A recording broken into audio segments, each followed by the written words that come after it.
Wow. Good evening, ladies and gentlemen. Thank you for honoring us. Before we proceed, a giant of our people has fallen. May I ask you to all please rise for a moment of silence for the late Uncle Mendi Msimang.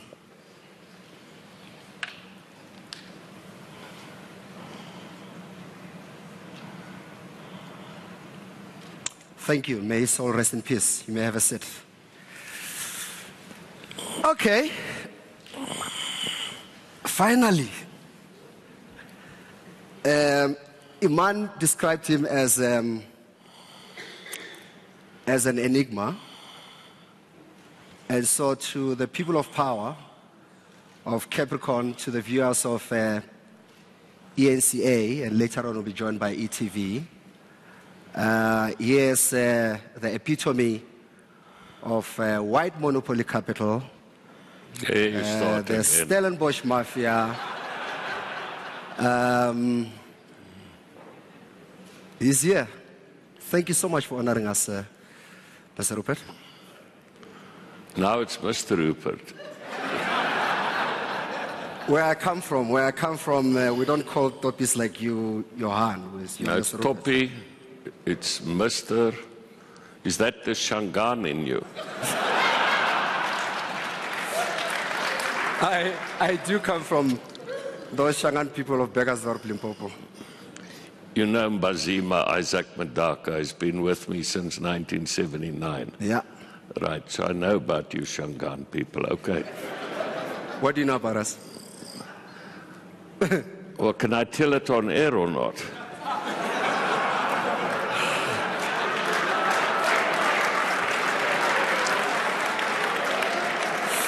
No, they all shake their heads no. Let's just say I found out why my really good friend, Wendy Lohabi, when I tried to persuade her not to marry a trade unionist.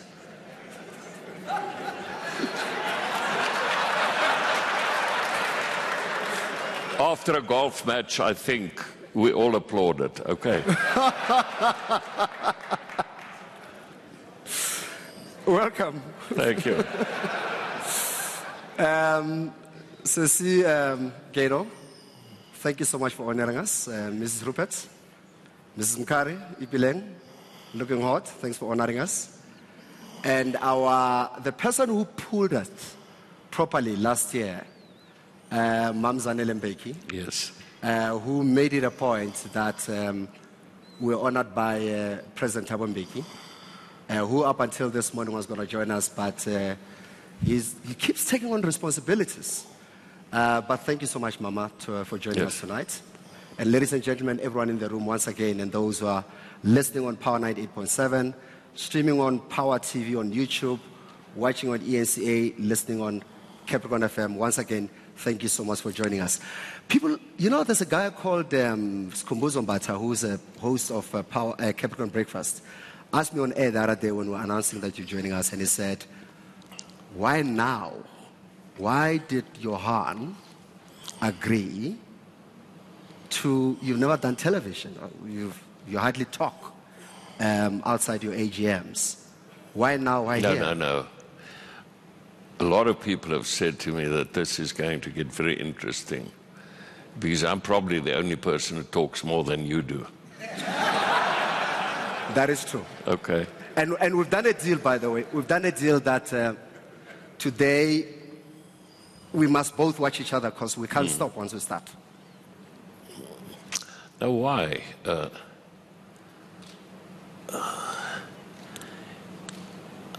Don't you think it's high time that we as South Africans start talking to each other instead of shouting at one another? Our country's not in great shape. The rest of the world don't really care about us. If we don't talk and listen across the board, I'm not sure that I'm sorry to say that we as South Africans can always rely upon politicians. Ordinary South Africans need to engage more. We've got common goals, we've got common ideals. Everybody worries about their children. And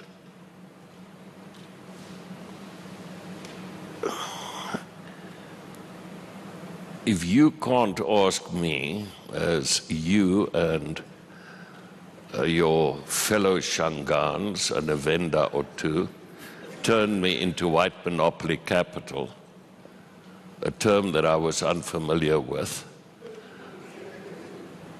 until Bill Pottinger arrived. And the people that wear that tie of yours, that color, all around town, started attacking me out of the blue.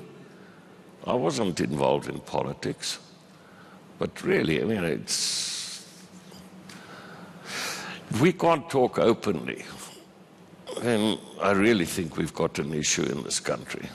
So I said to you, you fire away, because you had a lot of allegations and things that you wanted to say. Let's do it. So go for it. All right. A challenge is on.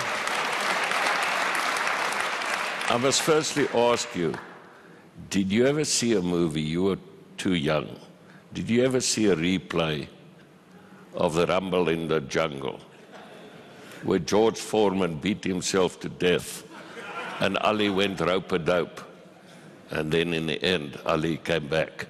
So be careful. And Ali will be you now. Be careful, yes.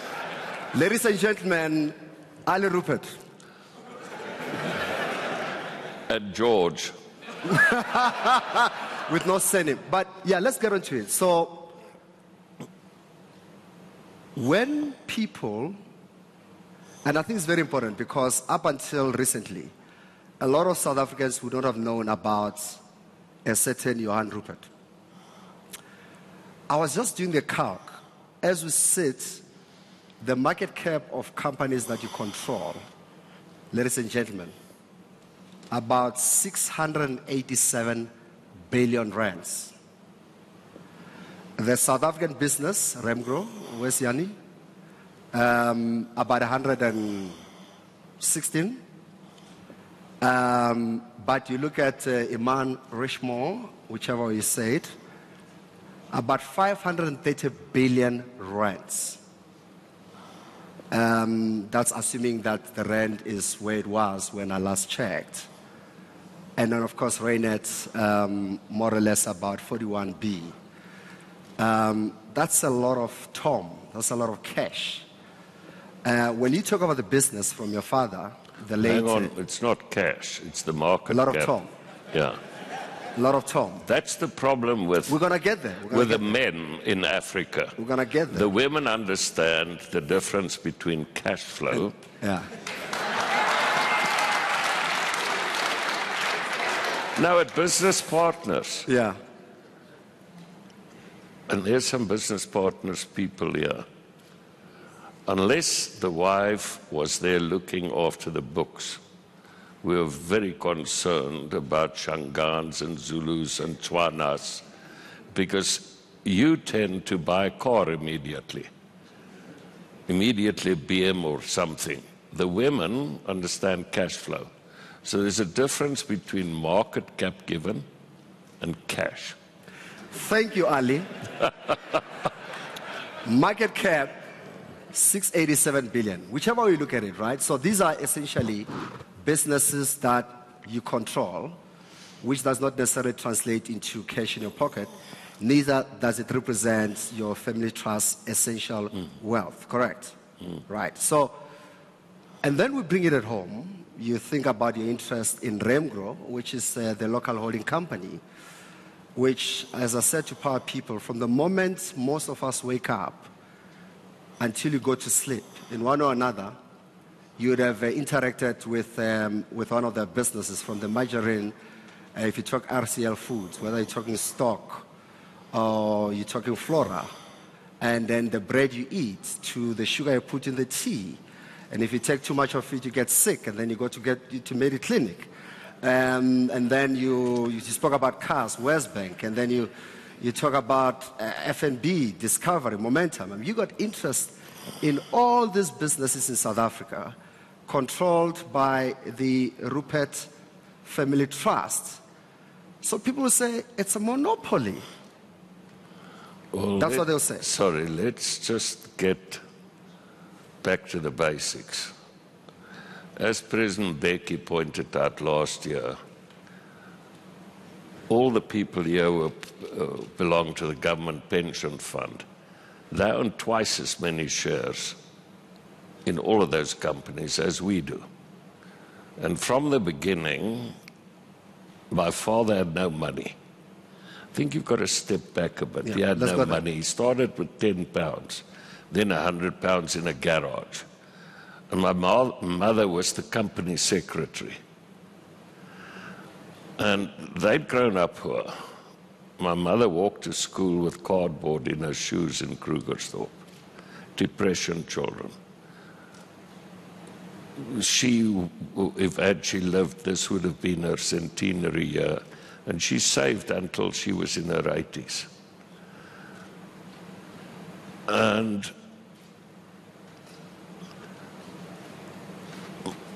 Federale Volksbeleggings, which was a company that really was a Sanlam company, controlled my father's company. And then after he'd lost money 2 or 3 years, they said, now he's selling you out, and he asked him for 6 months to go and place shares. And he went around, he slept over 180 days that year on a train, and sold the shares. And he said, I'll never work for anyone else again if that's the way they treat me. And then he formed the pyramid companies. And interestingly, because the Afrikaners preferred imported products and the English, he had to go abroad to buy Rothmans and Carreras to make them here. And then through innovation, curiously, he wanted to become, ironically, a medical doctor. He did his MSc and then he ran out of money. And that's before they knew about the cancer and the risks involved in smoking. So it was his one eternal regret. But they went abroad and built factories, and they arrived with the trademarks and then had partnerships with local people from Australia, New Zealand, Canada, Singapore, Malaysia, Zambia partnerships, Zimbabwe with locals, Ghana, you name it. And they were young entrepreneurs. People went abroad and built these companies. And the ironical thing is they did far better outside of South Africa than in South Africa. Then there's a view that that level of free movement, even the ability to go overseas and come back, there would have been a certain heads up by virtue of them just being white. What could they do? They were white. I mean, you know, so they didn't hate blacks. They had partnerships with blacks throughout Africa. My Black father, people, Jan. Sorry, I'm now with the snowflake generation. Sorry, black people. Black people, not blacks. You know, I'm sorry. I say that Selwyn is a white. He's a white. You know, I've learned. My children are lecturing me all the time. So, Anton, you and I have to get on this. Yes. By the way, Mr. Rupert's son, Anton, is in the room. At some stage, we'll talk about succession and intergenerational wealth. And I'm I'd sorry, love to talk about that. you Yeah, told me you'd correct me. We'll come back. But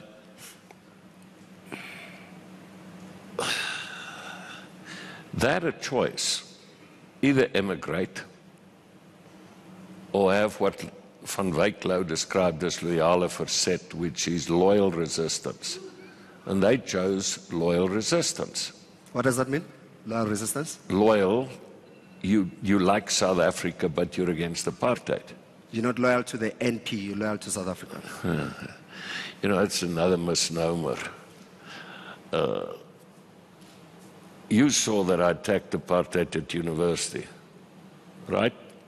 You saw the Cape Times article, I sent it to you. I got threatened by General Magnus Malan, that's common cause, people know that, with the Eat Squads. They shut our import permits for 10 months, the whole of Remgro's.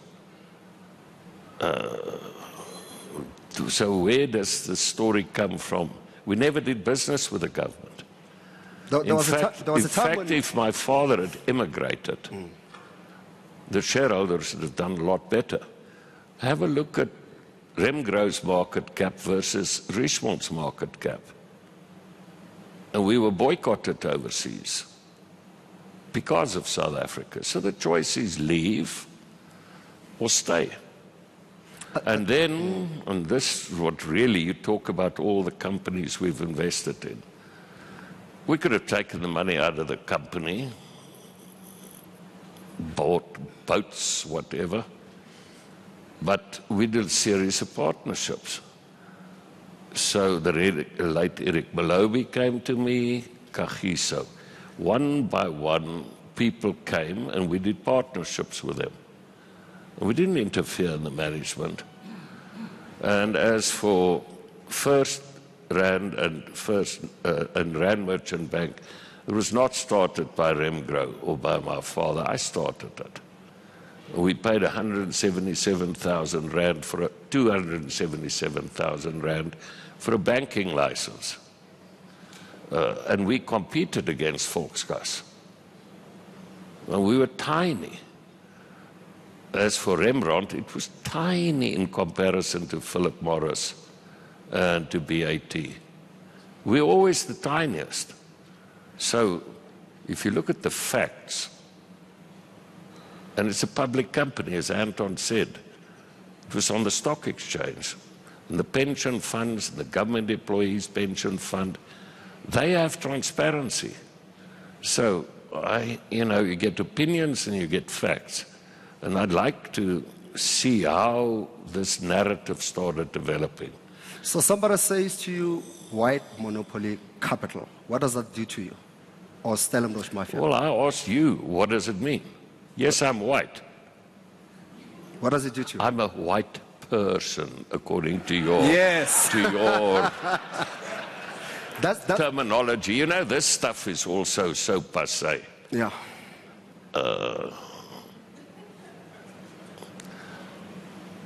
Hopefully our children's generation will get over this. Granted, then the economic disparities must be wiped out. I agree. Yeah, and we'll get there. We'll get there in time. Let's go. A white, yes. Monopoly, show me a monopoly we've ever had. Just one, please. If somebody could show me one monopoly. I've tried my best, but I've failed.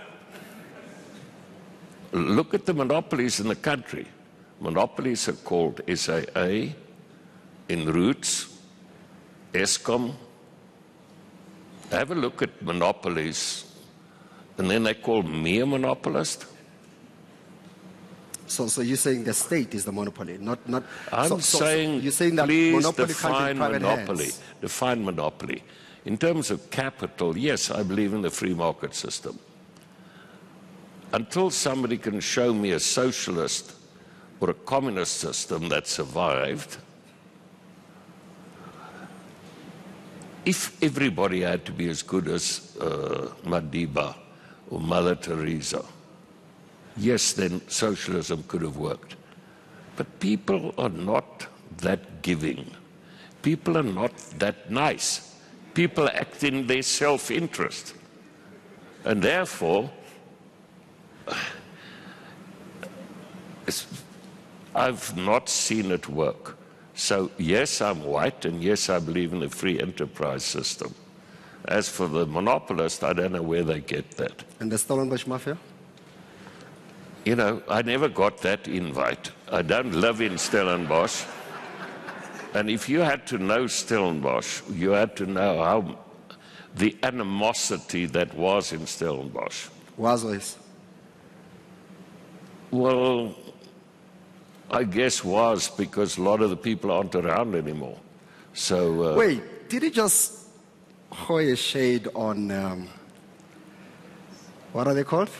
no, I didn't throw Steinhoff. They, not at all. What do you think Not about at all. Steinhoff for a second? We'll proceed. Steinhoff. No, your no, thoughts I'm about- not interested in discussing other people's problems. But what? Okay. No, it's all I'm saying is people who do know Stellenbosch know that, I mean, people acted in their own self-interest there as well. And remember, I was born in Stellenbosch, but after being in New York and here in Johannesburg, I chose to go and live in Somerset West. Why was that?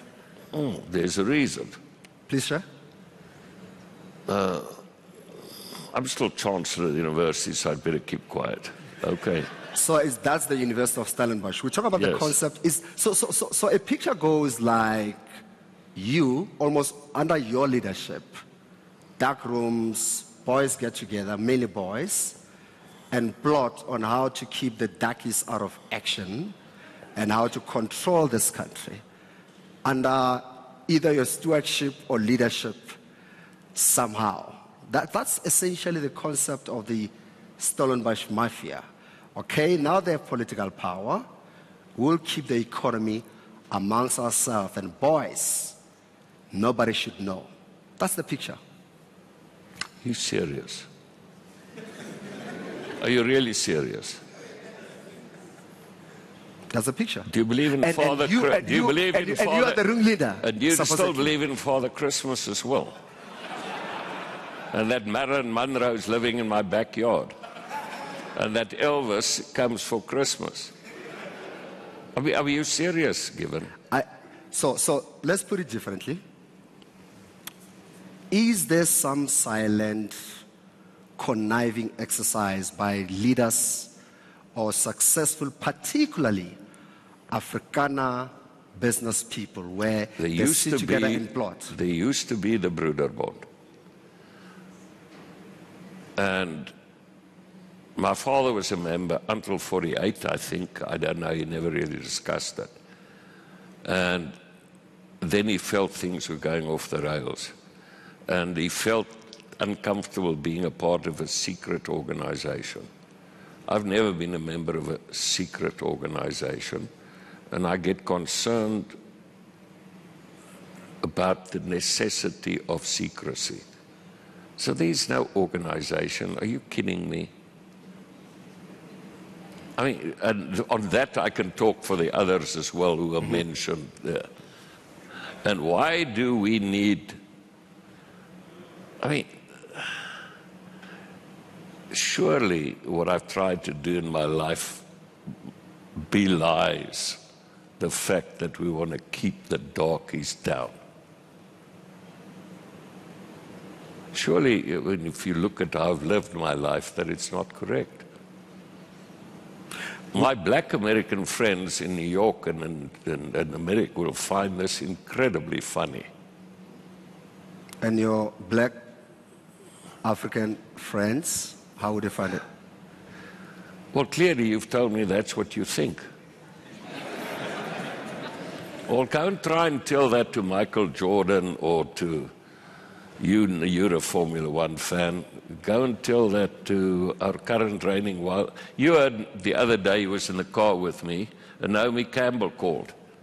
And I had to tell you, he was going, is that Naomi? Is that? I just want to tell you, okay. Wait. Now, Johan. True. Johan, you do not disclose boys' secrets in public. You know, I don't want to be funny, but they actually, we just have normal lives when we're together. And it's not this distrust. This is the reason why I think it's good to have a conversation. So, you did not want to work for Rembrandt. Post Stellenbosch University, where you didn't quite complete. I dropped out. You dropped out, but you did much. Much better than Oosthuizen. What's his name? The chief whip of the DA. And Oosthuizen, you might not know him. You're not part of the mafia. So you go to the US, you work there, you come back, you start, as you said, a rent-mentioned bank, and a call comes somehow. Take me through there. Why did you not want to join the family business? And what turned you? My father was not, you know, people who are so softly spoken, etc. People thought, oh, you know, very nice. And, well, he was tough. Huh? And I didn't want to go and work there.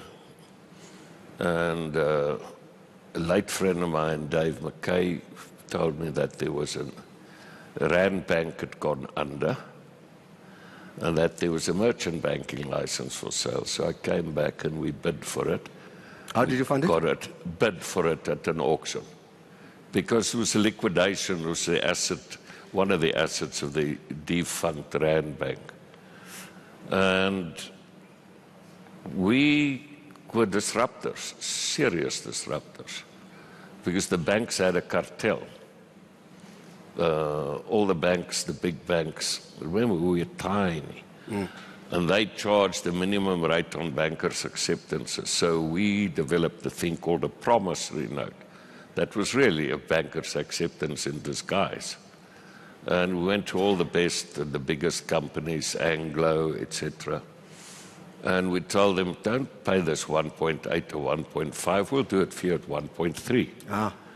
And there were no reserve requirements on bankers' acceptances. So with a capital of about 1.8 million, we wrote like 200 million rands worth of business.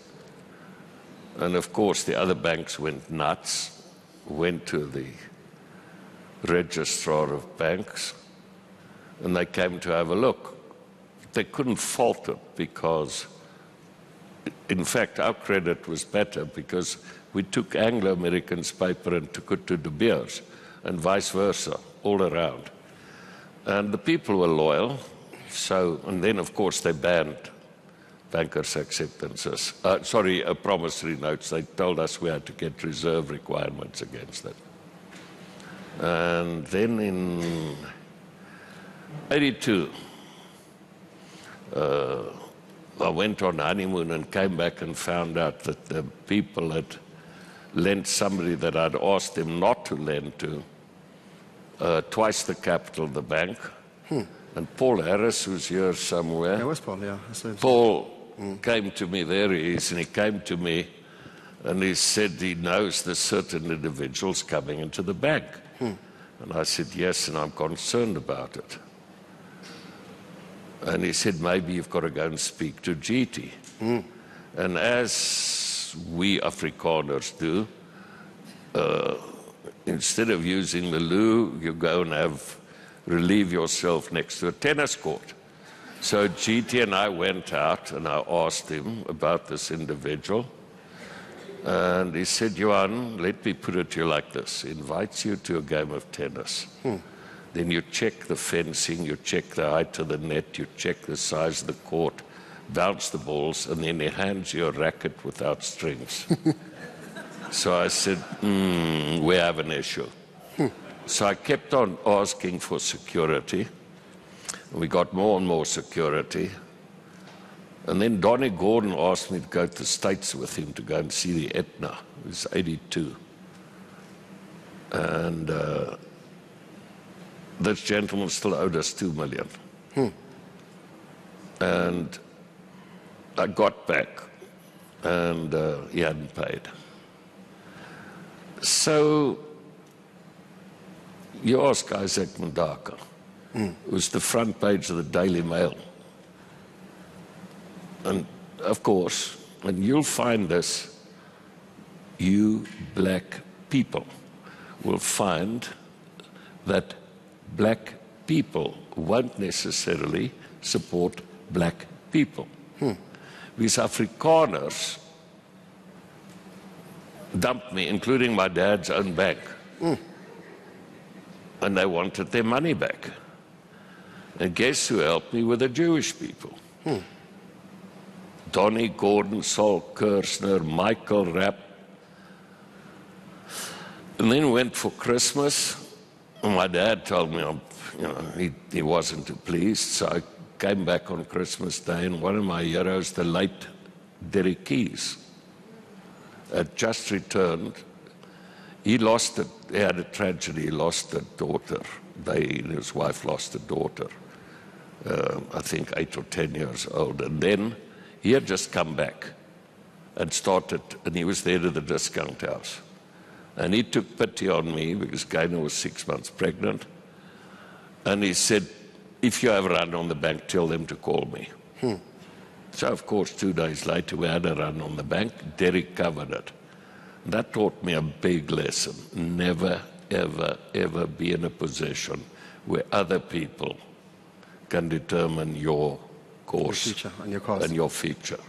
And maybe I became too conservative. Yeah, which is quite interesting, because as somebody would have wanted to determine your overall course, having done a deal with herself that you were not going to work for the family business, what turned it? Why did you join? By the way, interestingly, the one asset we got was Magnum National Life. It was? Magnum National Life. Okay. That was one of the assets we got out of this debacle. Right. Which today is Discovery. Ah. That's how we got the license for Discovery. Ah.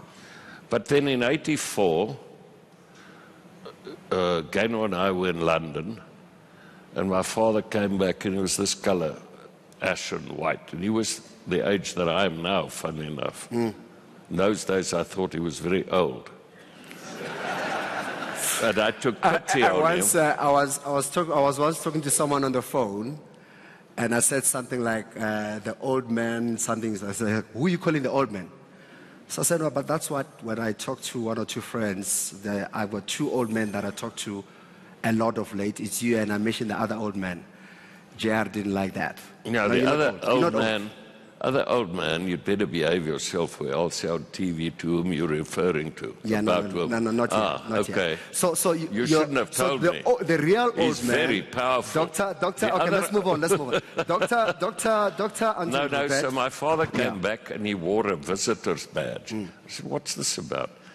He said, "They made me wear a visitor's badge in my own office." And then I said, "This is gonna stop." And he'd been asking me to join, so I said to Gaynor, it's as much I like the bank and like Johannesburg, I've got to go sort this out, because we're having real problems abroad. This was the Romans... 84, Rothmans, yeah. Rothmans International... Yeah. A certain say something. Sorry? A certain say something. The chairman of the board... Yes, right? it was. And didn't they repeat that with Kati as well? No, and somehow it seems to have been related to apartheid, because the heat was on, right, on South African companies. Yes. And your partners in the business felt that the Ruperts were becoming a liability. Not our partners. No? Not our partners. Yeah. This Australian gentleman was seeking to dislodge my dad. So I had to go there as a 34-year-old. And remember, it was the 17th largest company in the UK. And he irritated the heck out of me, because he kept on calling me my boy, my boy. He was driving me nuts. And a lot of old black men, that sounds very familiar. Boy. The gardener. Well, this is Australian calling a boersie, and that didn't go down too well. But so I went to the board and I said, we're going to have an extraordinary general meeting, and he's got to go. And I'll never forget them saying to me, but you can't. Why? He's South African. I said, if you change the company law, can't we vote? So then... But that really set off a chain of events. So I then went, and that's where it was due to Paul Harris that I called Paul, GT, and Lowry, and I said, look, I've got to go to Stellenbosch, and I don't want to have my colleagues at RMB work for people I don't trust and like. So that's when we did the deal with them. Ah. And then I went Stellenbosch. And then I said to my dad, the only way in which we can sort it out is to start Richmond. And where is it that at some stage you were advocating for essential privatization of the group, and your father had a different view? Is that true? Well, my father wanted me to join when I got back from America. And I said, well, fine, let's privatize the company. Right. I don't know where you got this from, by the way. It's a Shanganthen. You're known for many things, but not for that. But in any case, let's skip that. But it's true. I said, I want to privatize it. And he listened to me, and I said, Dad, it's cheap. Then we don't have any hassles. Let's just borrow the money and privatize it. And he asked me a very good question. These people have been supportive of me when I had no money all my life. So at what price is it still a good deal for us and not a bad deal for them? And I've never been asked anything like that on Wall Street. But of course, that's the moral question. If it's a good deal for us to buy out the public, then ipso facto, it's a bad deal for the shareholders that trusted him all of his life.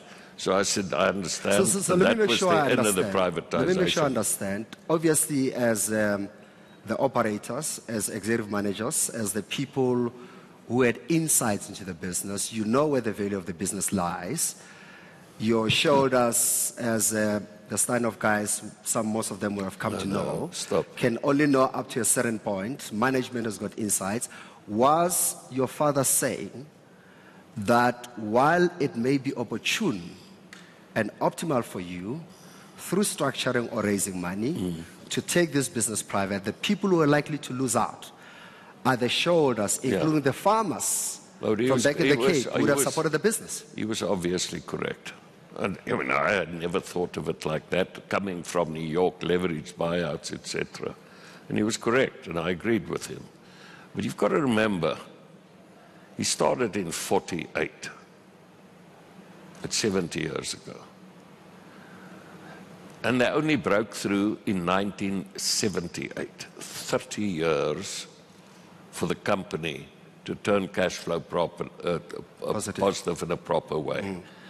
There were 200 members of the Johannesburg Afrikaanse Sakekamer in 48. 2 survived in 78, and it was Dr. Albert Wessels and my dad. Toyota. Exactly, yeah. Interestingly, 198 went bankrupt, and it took 30 years, or merged or carried on.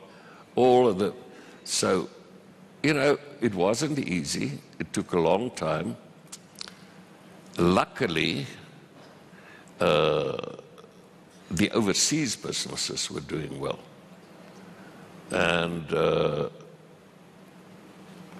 I mean, it's reflected in all the values. Yeah. Remember, they were in the same business in South Africa and overseas. They never took money out. They registered trademarks. In fact, if you speak to the Treasury and the Reserve Bank, for very, very many years, our so-called family companies brought back more dividends than the rest of the Joburg Stock Exchange put together. Sure. I mean, these are now facts. And I think about, I mean, Yanni and them gave me the numbers. So what do you get? You stay loyal to the country, you create jobs, you pay tax. You know, I give my salary away. I thought the job is, if you're a good South African, that's what you do. In the rest of the world, people like that. So they say, please come to our country to create jobs. Please come to our country to pay proper salaries. Please come to our country to pay tax. And then to give to nations. But you do all of your Reynolds and particularly outside Richmond's interests, if there's a dividend coming out of Richmond, does it come straight to South Africa? Nothing stays in Geneva. And BAT. Ambassador Helen? And BAT, yes. Yeah, all of it come back to South Africa. Do you know the difference? Yeah. We're honored to have the Swiss ambassador here. In Switzerland, I got a letter of thank you from the taxman.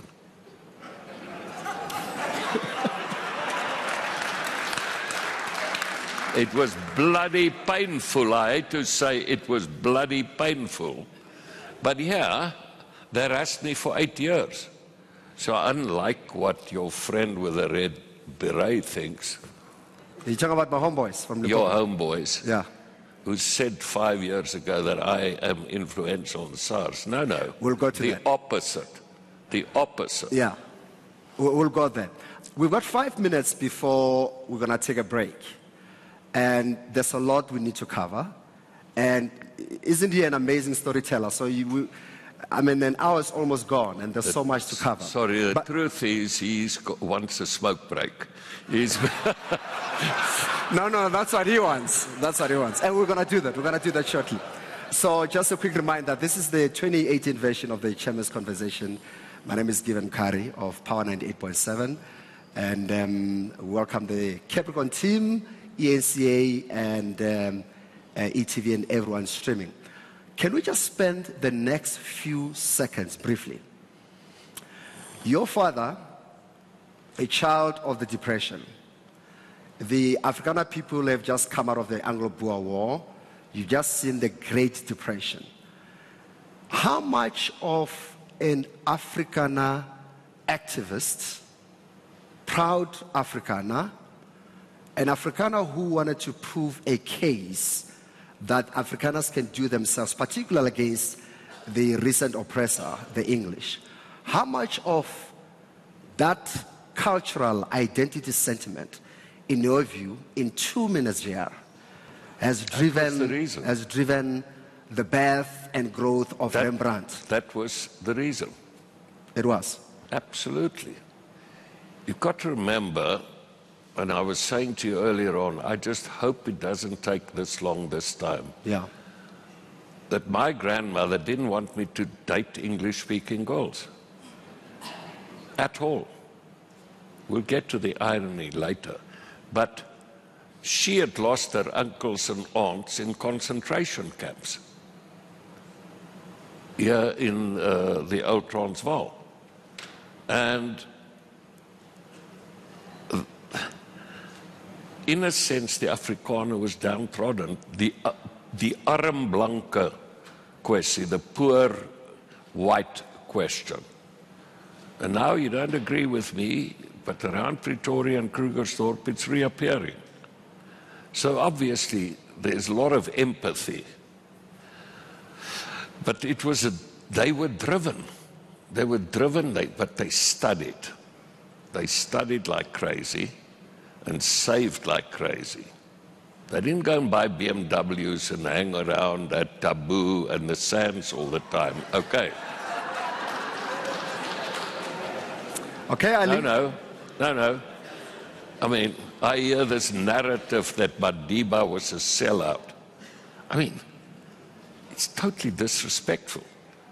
I don't see your age group, call me Otopi, I don't see you going to jail for nearly 3 decades.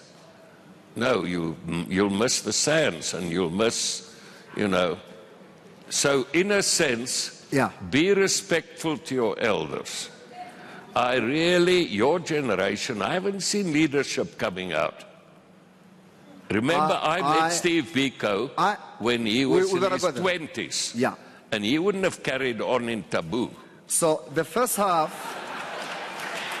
The first half goes to Ali. No. The first half goes to Ali. We don't have time. So I've let him have fun in the first hour, deliberately. Second round, Baba. Okay, second round. So you are now, I'm coming at you're Muhammad Ali. Second round. We'll watch. Ladies and gentlemen, let's take a brief break. We spend a lot of time on a reflective focus, but the truth is we are where we are today. And I want us to spend more time about what do we do with what we know. It's 9 o'clock. Let's take a brief break. Thank you very much. Okay.